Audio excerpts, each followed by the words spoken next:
Hello BookTube, welcome back to my 2025 library tour. In this episode, D3 of Classics, Canonical, Modern, and Contemporary Fiction, Poetry, and Drama. Starting with Texaco by Patrick Chamoiseau. Texaco is a novel set on Martinique in the Caribbean. It's about a slum that is slated to be redeveloped, and a surveyor or bureaucrat has been sent out to get the sort of process started. And while he's at the slum, he makes contact with an elder who tells him of her family history from the 19th century, or even from the 18th century into the mid and later 20th century. I had long wanted to try this book. I read an article or paper about Texaco 15 years or so ago, and the author's interpretation of Texaco was quite interesting and made me want to read the book. Unfortunately, when I did try the book about 2 or 3 years ago, it didn't quite work out how I had hoped it would. So I might give it another go at some point in the future. We shall see.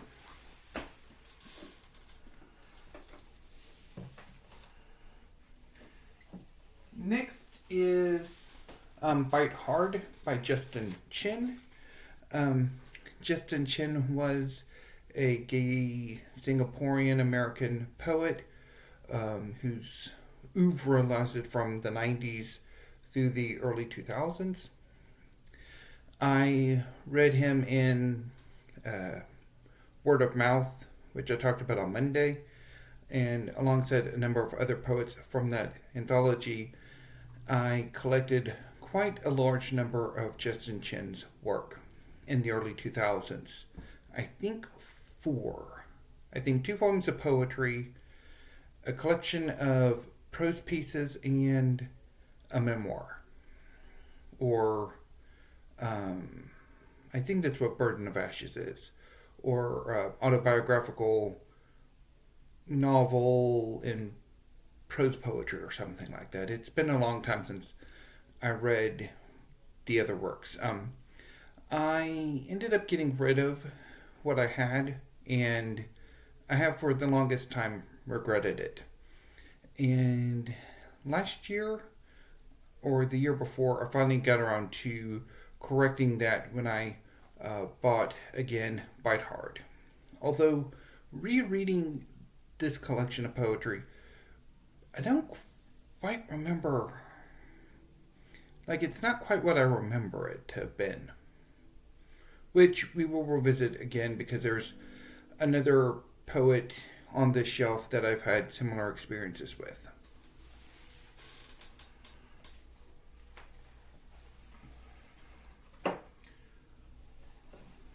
But first, Life and Times of Michael K. by J.M. Coetzee. So, as I mentioned yesterday, a few years ago, Criminale had a event in which participants would read books published in the year of their birth. And I selected 4 works, none of which worked out for me. And one of them was Life and Times of Michael K., which did win the Booker Prize in 1983. So this is a novel set in South Africa that is increasingly becoming sort of reaching a revolutionary moment. And and it's about a young man who is trying to take care of his mother and then trying to find a place to belong once she dies, and by wandering around the rural regions of South Africa before returning home to wherever city he was living in at the beginning. I have tried this novel several times, and I've just never connected to it.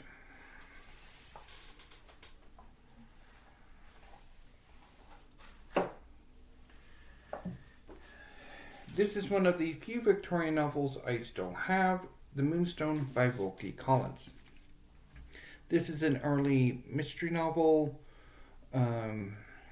It's set on at a country estate in Yorkshire, and it's about a stolen gem, a diamond with religious significance in India that was taken as a spoil of war and passed as a sort of family heirloom when it is stolen.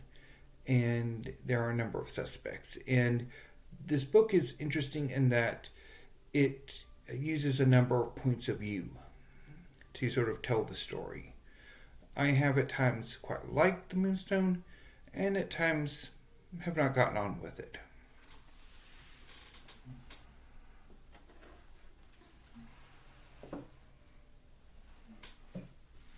Next is a slam volume of poetry, Taking to Water, by Jennifer Conlon, which I picked up last year from the University of Chicago Press. This is from Autumn House, which has a distribution agreement with the University of Chicago Press. I didn't particularly get on with this collection.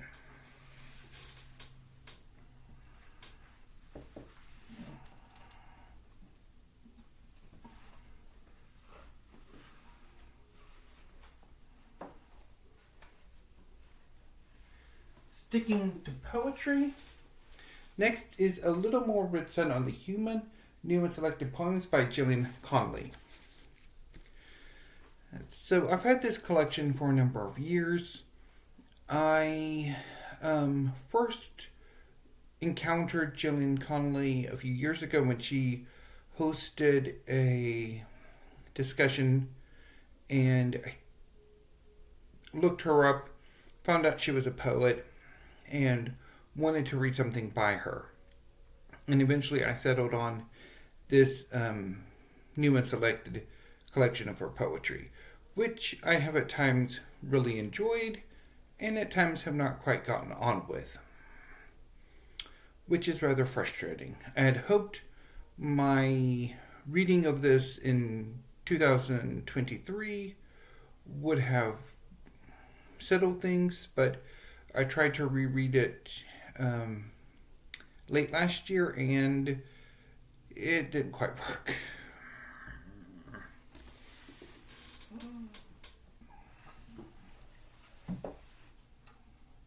So the next 4 books are by Dennis Cooper, who is a major gay American author.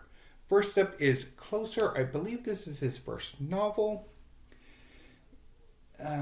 Dennis Cooper's work is very extreme. And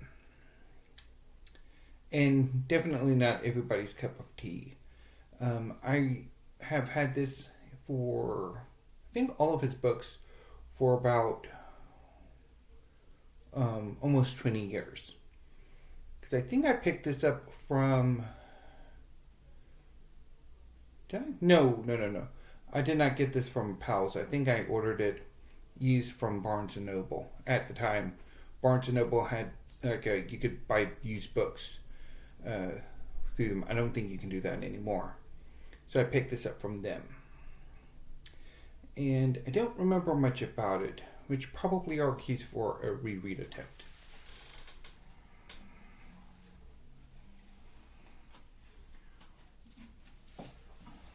Ooh.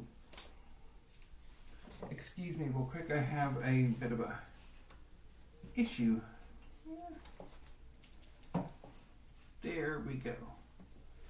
Now stay there. So I think his second novel is Frisk, which I did pick up from Powell's, the great bookstore in Portland, Oregon, the first time I ever went there. This is a novel about a relatively wealthy young man, I think, who gets into a lot of trouble. I tried to read it about 2 or 3 years ago for the first Garbagist, and it didn't quite work out for me. Again, maybe I'll have another go at it at some point in the future.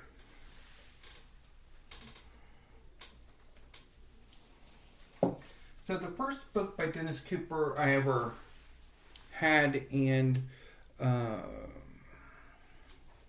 his collection of short stories is Wrong, which it has been a very long time since I read. I think I read it while I was in college.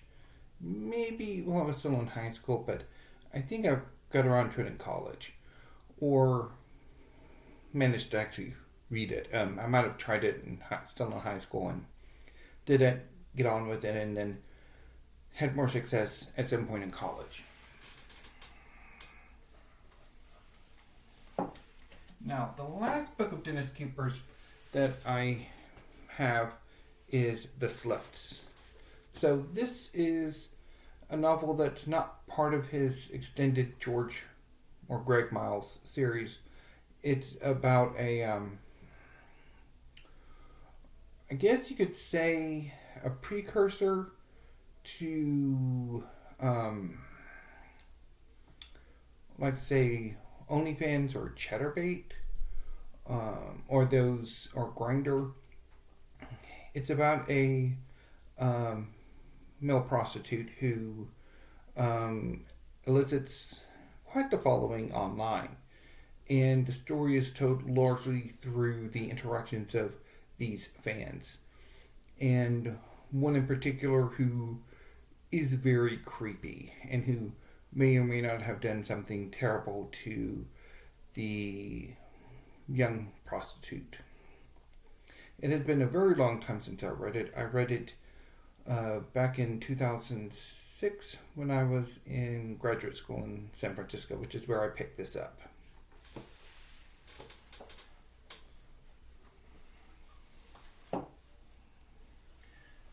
Sticking with gay authors, this is A Home at the End of the World by Michael Cunningham.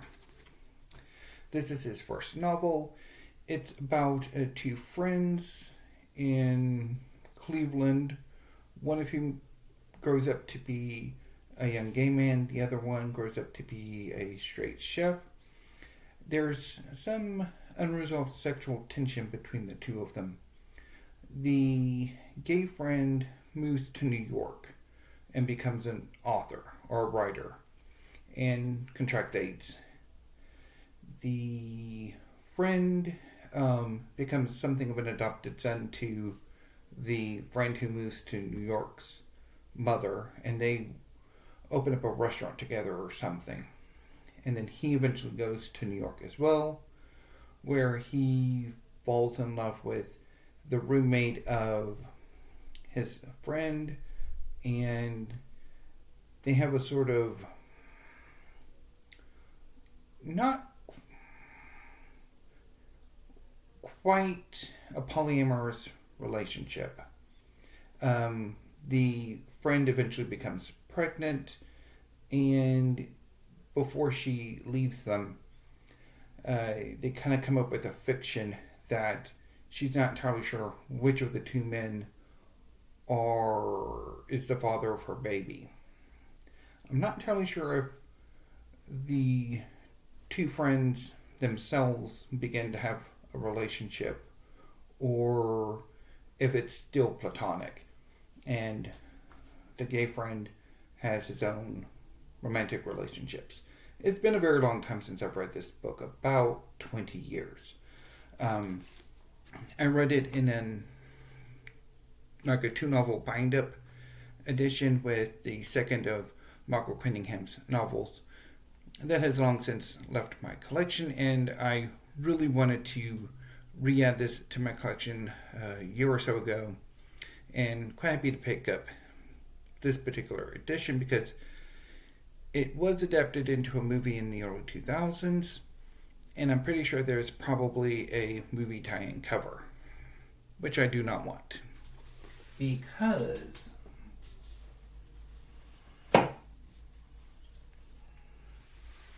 that's what happened to my rebuy of The Hours, also by Michael Cunningham.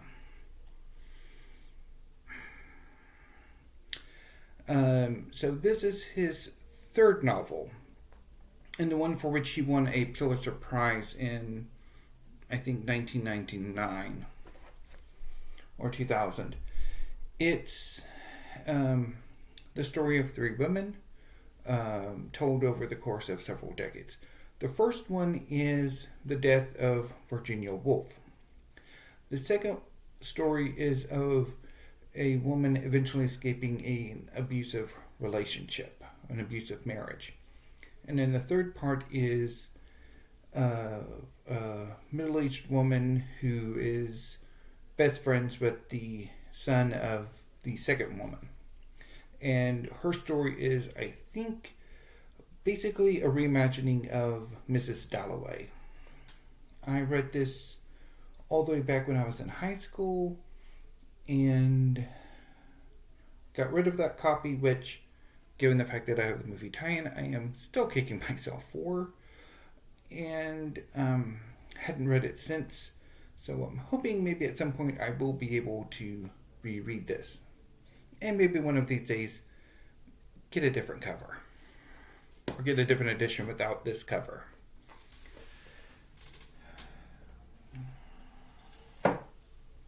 Because movie tie-in covers drive me up a wall. So moving back to poetry, the next few books are slim volumes of poetry, and a selected edition. Mass for Shut-ins by Mary Alice Daniel. This is part of the Younger Poet series from Yale University Press, and I quite like this collection. It's really good.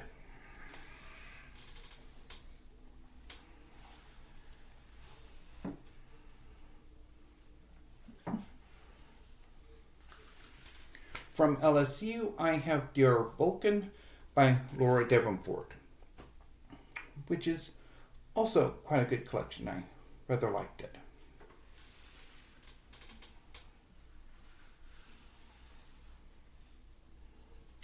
So the next two books are by the Dickman brothers, Matthew and Michael.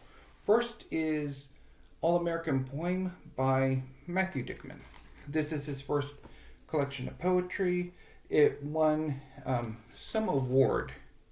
Oh yeah, the APR Honickman First Book Prize. And it was published by the American Poetry Review. I've struggled with this collection. I added it to my collection last year, and I tried to read it twice, and I struggled with it. Some of the subjects don't quite appeal to me, but my third attempt was more successful, and I got it at that point. And I'm quite fond of the title poem, All-American Poem. It is quite good, and can also be found as Dickman's sole appearance in the Autumn House Anthology of Contemporary American Poetry.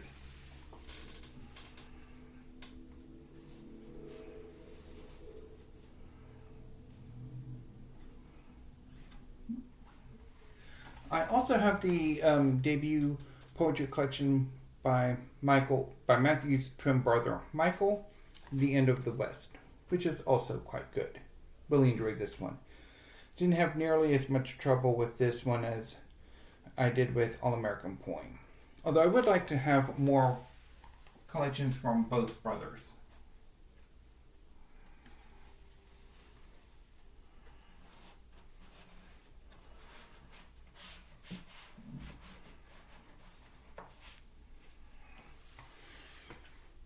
This next collection of poetry is Wonderama by Catherine Doughty. This is from Kevin Carey Press, which was distributed by University of Chicago Press. And these poems are quite personal, not quite my cup of tea.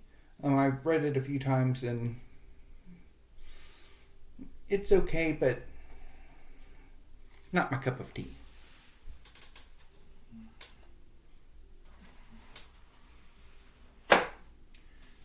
Next up is Source by Mark Dotty.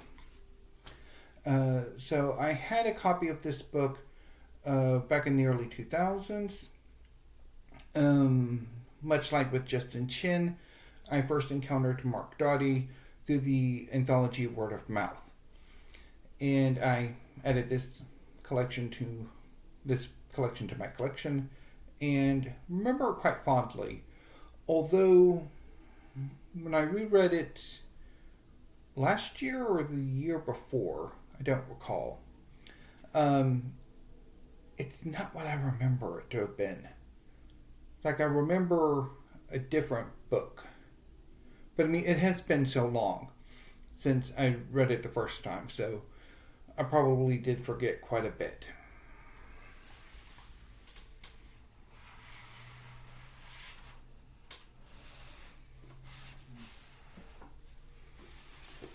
Sticking with Mark Dotty, I have his new and selected collection, Fire to Fire, which won the National Book Award.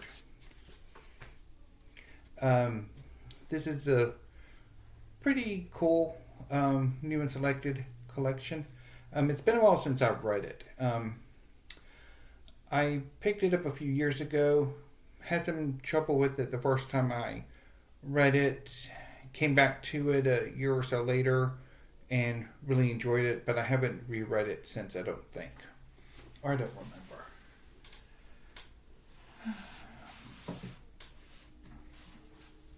Next up is The Iron King by Maurice Druon. Translated from the French by Humphrey Hare. So this is a historical novel that looks at the later part of the Capetian dynasty.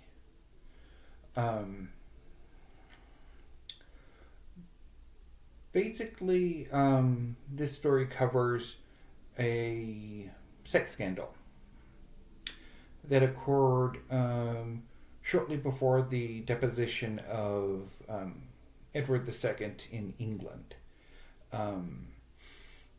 His queen, Isabella, came to France to, I think, drum up support for her contemplated military invasion to dethrone her husband.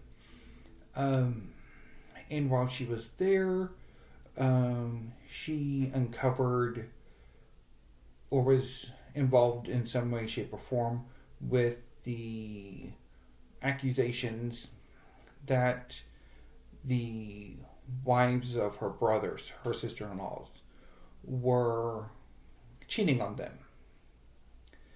And they were imprisoned. And their alleged lovers were brutally executed. And this full series is largely, I think, about the fall of this dynasty, and was an inspiration for George R. R. Martin when he wrote A Song of Ice and Fire. I've had this book for a while. I bought it largely because of the A Song of Ice and Fire connection, because when I bought it, I was more interested in science fiction and fantasy than I am now, and I wanted to have sort of the inspirations for A Song of Ice and Fire, as well as A Song of Ice and Fire. Not that I ever actually made it all that much into recollecting A Song of Ice and Fire. But anyway. But I think part of the impetus for reading this has sort of died down because I have two books that cover two histories that cover this, and I really like both of them. So I'm not entirely sure if I would enjoy a fictionalized version of a history that I've already read. But I might come back to it at some point. Sticking with French historical novels, I also have The Three Musketeers by Alexandre Dumas, translated by Lowell Bear. So The Three Musketeers are about four renegade musketeers who try to disrupt the machinations of the chief of state, Cardinal Richelieu, during the reign of King Louis XIII.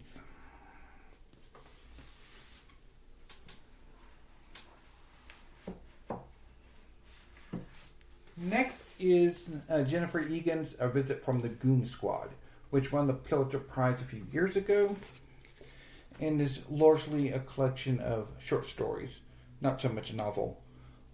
I tried this a year or so ago, really did not like it.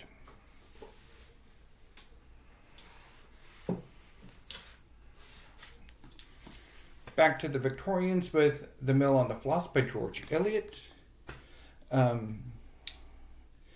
This is a reacquisition. I had a copy of The Mill on the Floss. I think I picked it up in high school because there was a adaptation of it that aired on PBS's Masterpiece Theater, and so I wanted the actual novel. Could not get into the novel.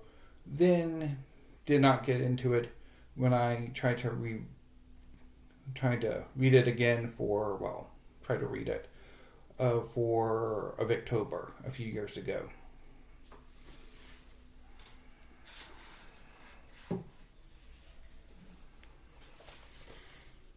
The next two are by Bret Easton Ellis. His first two novels, Less Than Zero, his first novel. This is about a high college freshman returning to Los Angeles for, I think, the Christmas break and getting into all sorts of shenanigans. I have mixed feelings for Bret Easton Ellis.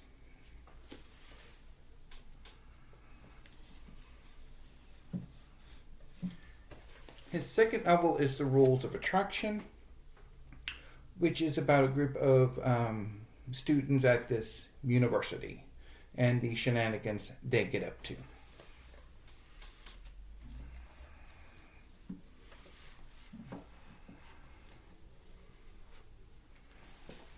Next is Duck's Newburyport by Lucy Ullman, which was longlisted for the Booker Prize in 2019,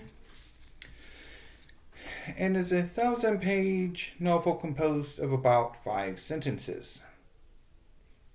It's very much stream of consciousness. It's about a woman going on innumerable tangents as she makes some pies for her side gig. I tried this sometime in 2019 or maybe early 2020. I think it was early 2020. And did not make it all that far into the novel. And then I revisited it for my ill-conceived 10 Contemporary Classics I Must Bail Redeem project. And I did make it a little bit further into the novel this second go around, but still, I don't know if I will give this another bail redemption shot. We shall see.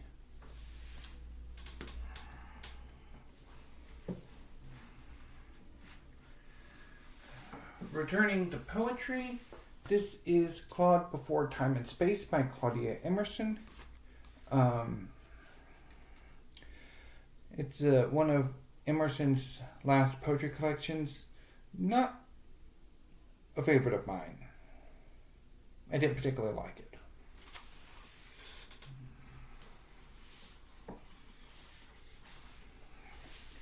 Next is Kairos by Yanni Erpenbeck, translated from the German by Michael Hoffman. So this won last year's Booker International Prize.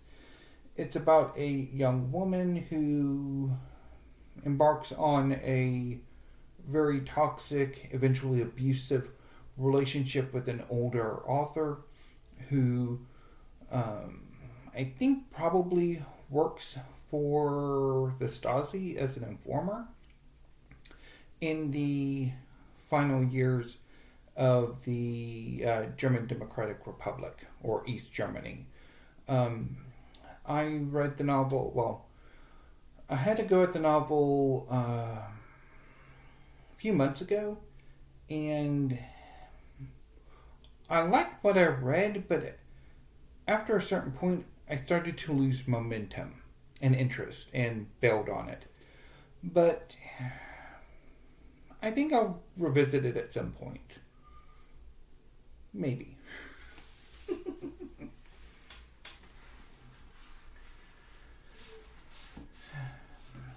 Next is Girl, Woman, Other by Bernardine Evaristo. This won the Booker Prize in 2019.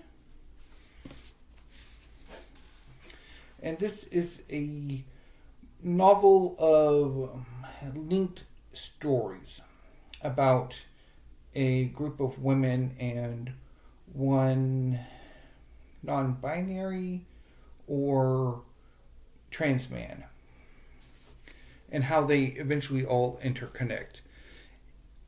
I liked it. I didn't love it, but I'm quite happy I did read it.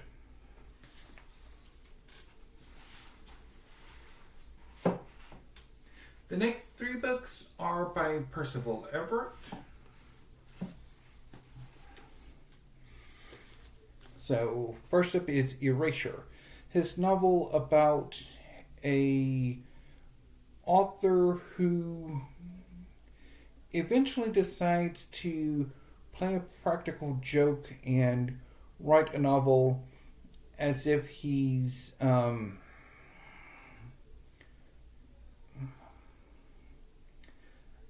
I don't quite know how to explain it.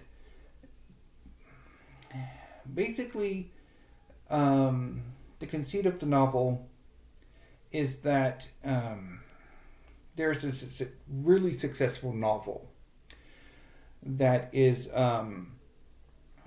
called We's Lives in the Ghetto.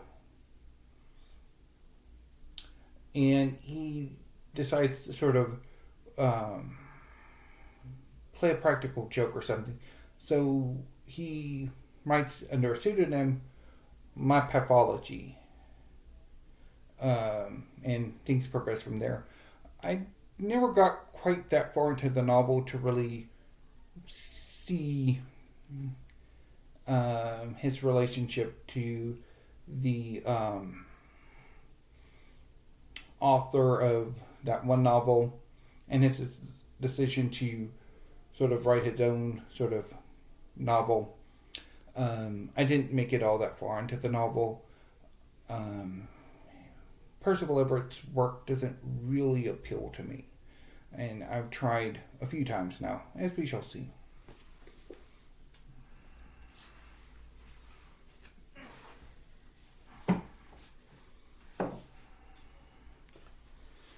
The next novel is Telephone, which is about a geologist whose marriage is failing, whose child, I think, is having some kind of eye issue, and he ends up embarking on something similar to the plot of Taken. And I didn't care for it, what I read of it.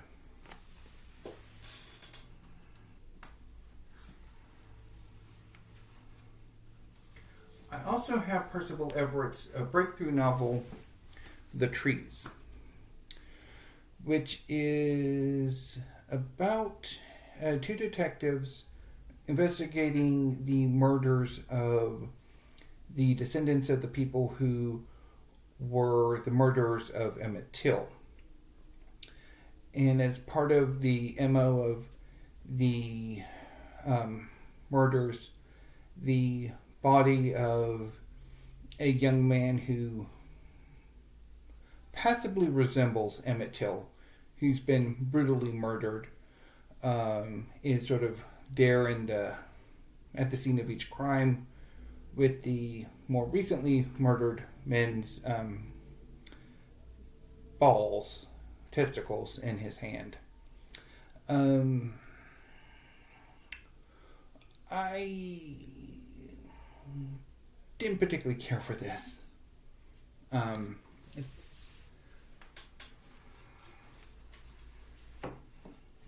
I don't think I particularly get on with satire. So the next two novels are by William Faulkner, The Sound and the Fury. So this is probably Faulkner's greatest novel. It's about the decline and fall of the Compson family, a family of wealthy former plantation owners in Jefferson Faulkner's fictional town.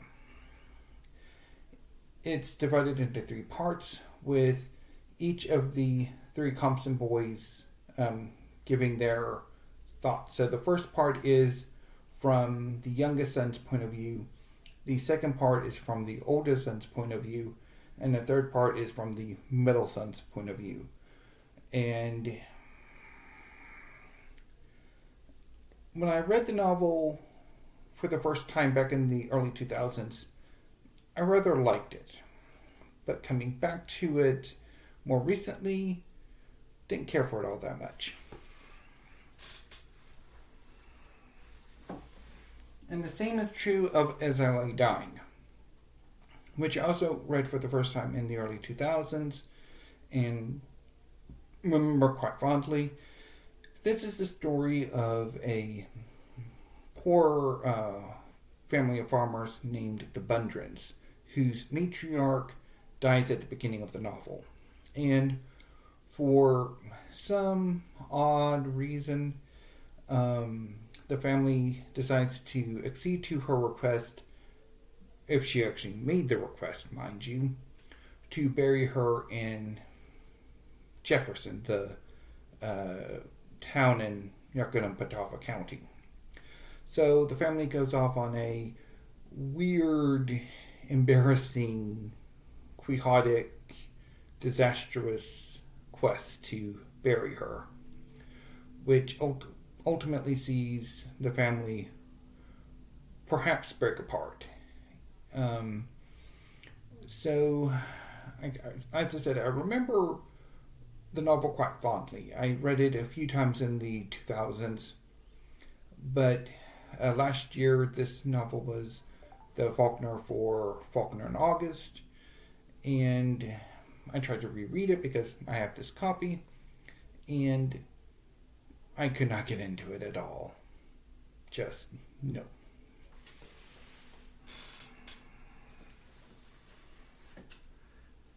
So the next two books are poetry collections from Edward Field. First up is Stars in My Eyes. This is a collection of poems inspired by the movies, and the poems are accompanied by still pictures of various movies. And I really like this collection. There are some really good poems in here, particularly Whatever Happened to May Caspar and Stars in My Eyes. So, yeah. I also have a selected edition of Field's poetry, Counting Myself Lucky, which collects poems from 1963 to 1992. I've had this collection for a long time. Edward Field was one of those poets that I discovered through word of mouth, and I added this to my collection and have had it ever since.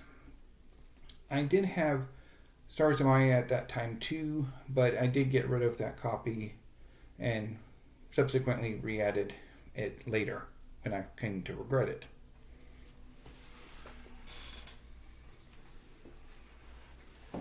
The final book on this shelf is a poetry collection, Hit Off and Split by Nikki Finney, which won the National Book Award. So this collection is not one I'm particularly fond of.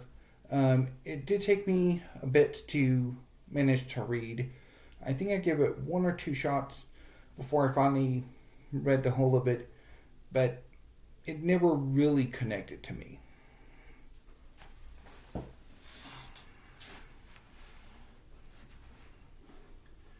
So, that concludes that shelf. And at 41 minutes, I don't think I'm going to be making another video today.